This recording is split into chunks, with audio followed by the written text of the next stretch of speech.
noodles còn này đó nó hay hi chia thiểm rồi chính khai theo xem này thì nhá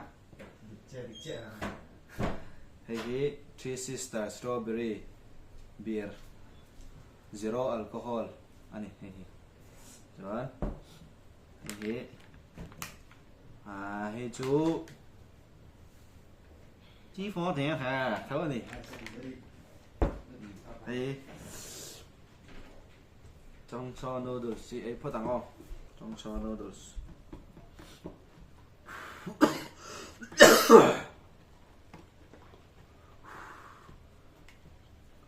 này phô cả lâu rất là phải chia tiếng nào trời trời gì không phớt tặng